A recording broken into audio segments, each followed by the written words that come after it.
Halo, kita kedatangan hari ini tamu yang sangat istimewa untuk membahas suatu hal yang juga penting, terutama buat teman-teman UMKM.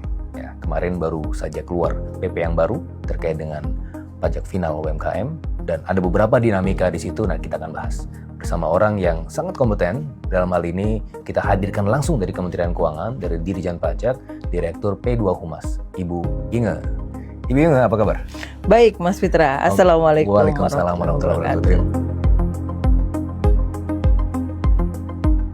Jadi kalau kita bicara tarif UMKM, nggak ada yang berubah.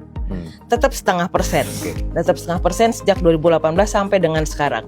Yang dirubah dalam PP 20 tahun 2026 ini adalah sasaran penerimanya siapa saja. Oke, ini kategorinya semua dalam klasifikasi UMKM. UMKM, betul. UMKM berarti di bawah 4,8. 4,8. Jadi kalau kita bicara UMKM dalam konteks Undang-Undang Perpajakan itu adalah omsetnya di bawah 4,8 satu tahun. Dalam satu tahun. Miliar ya dalam satu tahun. Betul. Dan sampai sekarang di PP 20 tahun 2020 tetap sama.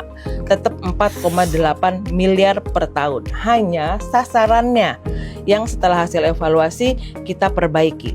Jadi untuk orang pribadi sekarang tidak dibatasi nih Mas Fitra.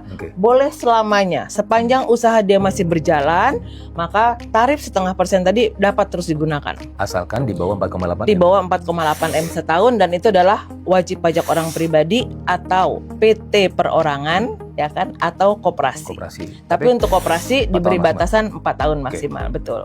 Nah, jadi kenapa PT sama CV sudah tidak diberikan lagi tarif 0,5%? Karena sebetulnya mereka itu kan sudah kita arahkan untuk mengikuti ketentuan umum dalam perpajakan. Mereka dinilai bisa lebih paham bagaimana melakukan pencatatan atau pembukuan yang lebih baik lagi, gitu kan. Orang kalau dibikin PT kan udah berkumpul beberapa orang, udah ada saham, udah pengurus, gitu ya. Kalau malah mungkin ada akuntannya, harusnya bisa dong bikin laporan keuangan. Oke, berarti kalau secara sederhananya ini kan tujuannya adalah untuk penyederhanaan, kan PPA final itu untuk penyederhanaan. Itu intinya sebetulnya. Dia penyederhanaan dalam administrasi perpajakan. Makanya hanya diberikan kepada UMKM. Oke, karena UMKM itu biasanya kan pembukuannya nggak terlalu bagus ya Bu ya. Dan mereka juga bingung dalam melakukan pembukuan. Betul. Dan kan melakukan pembukuan untuk sehari-hari susah. Susah. Kalau melakukan pembukuan kan berarti harus ada yang profesional di hire. Itu mereka nggak punya. Nggak punya. Nah, makanya kita bilang cukup dengan pencatatan. Pencatatan saja. Pencatatan itu hanya dengan omset tiap bulan berapa. Jadi kalau misalnya kita jualan soto ya, omset sebulan ini kita dapat berapa? 50 juta. Ya sudah, catat 50 juta. Itu dikali 0,5%. Nanti dikali 0,5% bayar pajaknya. Gitu. Nah itu dulu sebelum Undang-Undang HPP. Setelah Undang-Undang HPP ada yang spesial lagi. Ada yang free 500 juta.